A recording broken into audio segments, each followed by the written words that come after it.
Bonjour les amis. Bon, avant de rentrer dans le vif du sujet, avant de rentrer dans le lard d'apathie, une petite confidence, puisque nous sommes entre amis et que je vous dis presque tout, donc j'aurais dû aujourd'hui fêter mes noces d'or. Et oui les amis, il y a 50 ans, je convolais en juste noces, cela ne nous rajeunit pas. Malheureusement, je n'ai fait qu'un septennat et j'ai été mis en ballottage défavorable et donc mon beau mariage n'a duré que 7 ans. Il n'empêche qu'on a gardé d'excellents rapports avec la madame que j'avais épousée il y a 50 ans et que je sais qu'elle est très heureuse sans moi et que moi je suis très heureux sans elle, même si on se voit régulièrement avec nos enfants. Bon, ceci dit, on passe aux choses sérieuses. Jean-Michel Apathy. Alors l'Apathy, puisque les mauvaises langues l'appellent comme ça,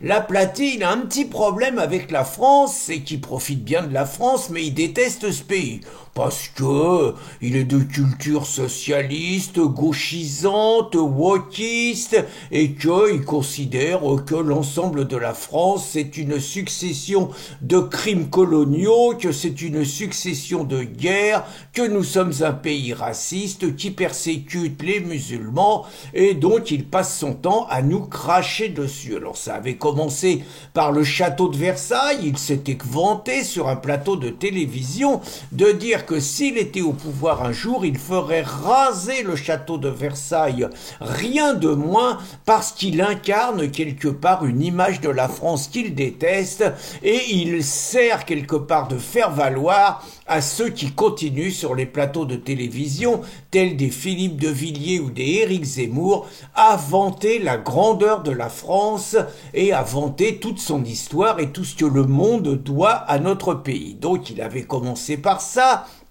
Il avait naturellement continué en racontant sur l'Algérie qu'il faudrait débaptiser toutes les rues du général Bigot, parce que paraît-il que le général Bigot, il a fait la guerre là-bas en tuant des Algériens. C'est vrai que les généraux pacifistes, en général, ça n'existe pas, mais donc c'est encore une façon de, on va dire, de priver la France de son passé et de se soumettre quelque part à une autre lecture de notre histoire. Et puis là, il a quand même franchi une nouvelle étape, l'Apathy, et il a raconté donc, il a fait qu'imiter Emmanuel Macron qui parlait de crimes contre l'humanité en liant ça au colonialisme, et il a dit ça depuis Alger, ce qui est quand même pas tout à fait un hasard. En 2016, et bien dans le même état d'esprit, Apathy a raconté qu'il y avait eu en Algérie, fait par la France, une centaine de Radour-sur-Glane. Alors s'il était un historien un tout petit peu sérieux, je dis bien un tout petit peu sérieux, il aurait su que c'est le FLN justement qui a fait de nombreux Oradour-sur-Glane en voulant terroriser la population qui aurait le malheur, parce que la majorité des Algériens souhaitaient que la France reste, qui aurait le malheur de ne pas aider le FLN, de ne pas donner de l'argent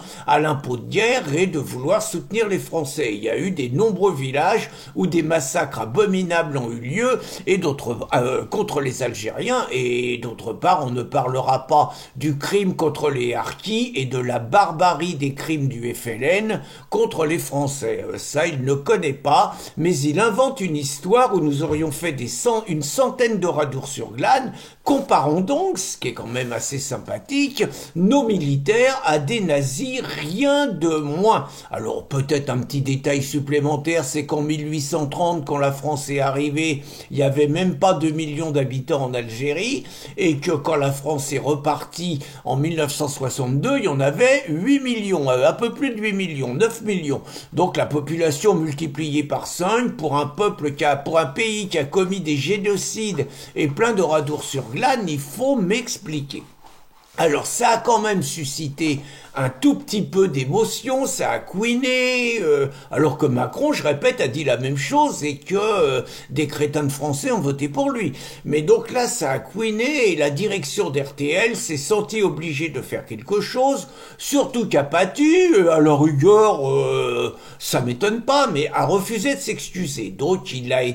certains ont dit qu'il a été suspendu, on remarquera qu'il n'a pas été viré, il a été suspendu et qu'il ne retardera pas à revenir. La vraie question est pourquoi des chaînes de télévision continuent à inviter régulièrement un mec comme Apathy qui crache sur la France, et pourquoi des historiens qui ont une autre image de la France et de cette époque, eux ne sont jamais invités sur les plateaux de télé. Bon, ça c'est un autre débat. Donc Apathy,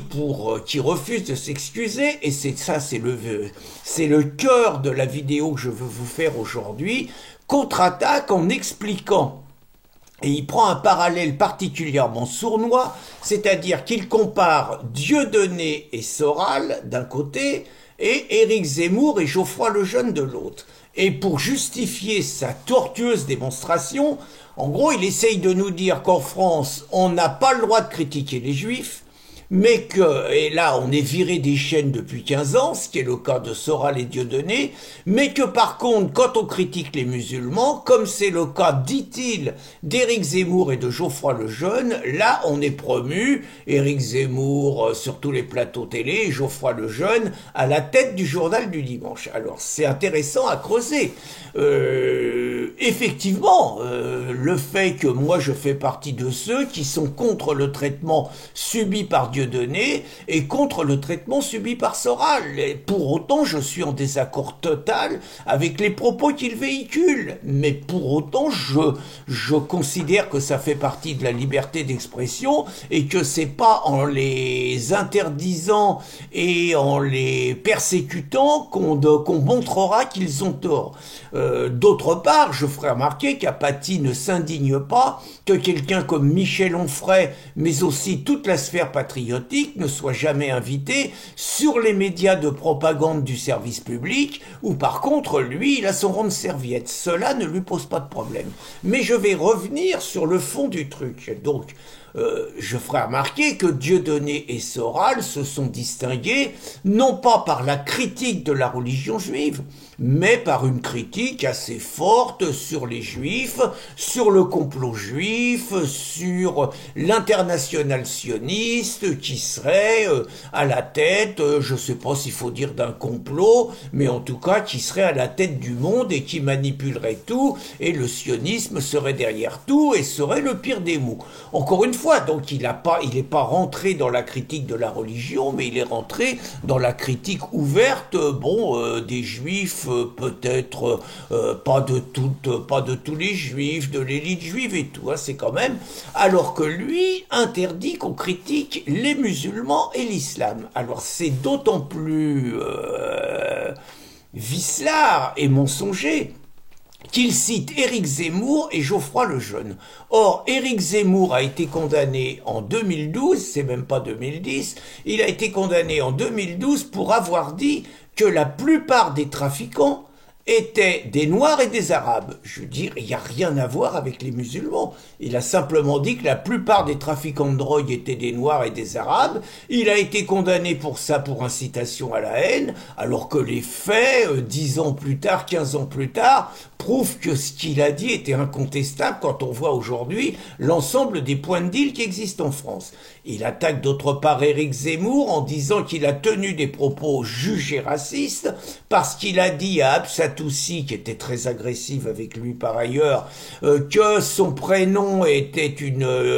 pas digne de la France et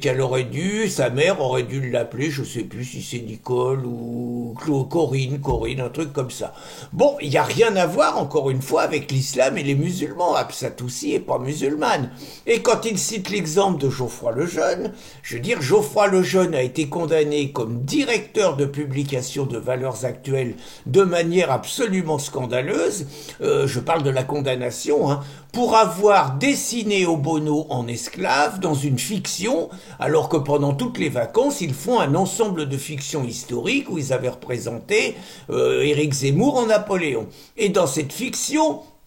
Daniel Obono était présenté en esclave, capturé par des chefs de village noirs et libéré par des pères chrétiens, et donc blancs. Et donc c'était un petit peu cet humour, il y avait un dessin, il y avait absolument rien de raciste, mais toute la gauche, les copains d'Apatie, se sont déchaînés pour multiplier les plaintes et faire condamner finalement Valeurs Actuelles, qui à mon avis a eu tort de plaider coupable, mais ça c'est un autre débat. Et ce qu'oublie de dire Apatie, c'est que toutes les plaintes qui touchent finalement la sphère patriotique et notamment ceux qui osent critiquer l'islam et l'attitude des musulmans qui suivent les textes sacrés du Coran, ce sont des plaintes qui viennent des associations dites antiracistes, qui viennent des associations de gauche, qui viennent des élus de gauche, ce sont pratiquement que des gens de gauche qui, en portant plainte, portent un préjudice énorme à ceux qui, après, sont condamnés par des juges de gauche. Et donc, moi, puisqu'Apatie dit qu'on peut critiquer les musulmans en étant promu, je vais être obligé de lui citer mon exemple. Moi, ça fait maintenant bientôt 15 ans que je fréquente régulièrement les tribunaux avec très souvent comme chef d'accusation incitation à la haine en raison de l'appartenance religieuse, et je peux vous dire que mes critiques contre l'islam et contre les musulmans qui suivent les préceptes du prophète Mahomet, qui est le beau modèle qu'il faut imiter, m'ont valu pas seulement à moi, à des personnes comme Christine Tazin, à des personnes comme comment s'appelait-il, ou Michel Houellebecq, à des personnes comme Charlie Hebdo, à des personnes comme Renaud Camus, à des personnes également comme Bruno Gollnisch ou Jean-Marie Le Pen. Ça nous a valu des procès, un harcèlement judiciaire, alors que nous attaquons l'islam, nous expliquons que l'islam est une religion de conquête, et nous expliquons que l'objectif des soldats d'Allah est de remplacer en France les règles actuelles par les règles de la charia. Nous le disons depuis 15 ans, nous n'allons pas arrêter de le dire, mais simplement je ferai remarquer à Apatie qu'il est pris en flagrant délit de mensonge, parce que loin de nous valoir des promotions, je peux vous dire que depuis 15 ans, l'accumulation de procès, ça nous a coûté 100 000 euros de frais de justice, de condamnation et tout, qu'on est loin d'être plus riche que ça et qu'on est loin d'avoir bénéficié de la promotion qu'un Apatie a pu avoir en crachant sur la France depuis des décennies et en montrant sa haine contre ceux qui osent aimer leur pays, le défendre et refuser le grand remplacement. Voilà, j'avais envie de vous faire cette démonstration ce 8 mars et j'espère l'avoir fait de manière convaincante. Bonne journée les amis!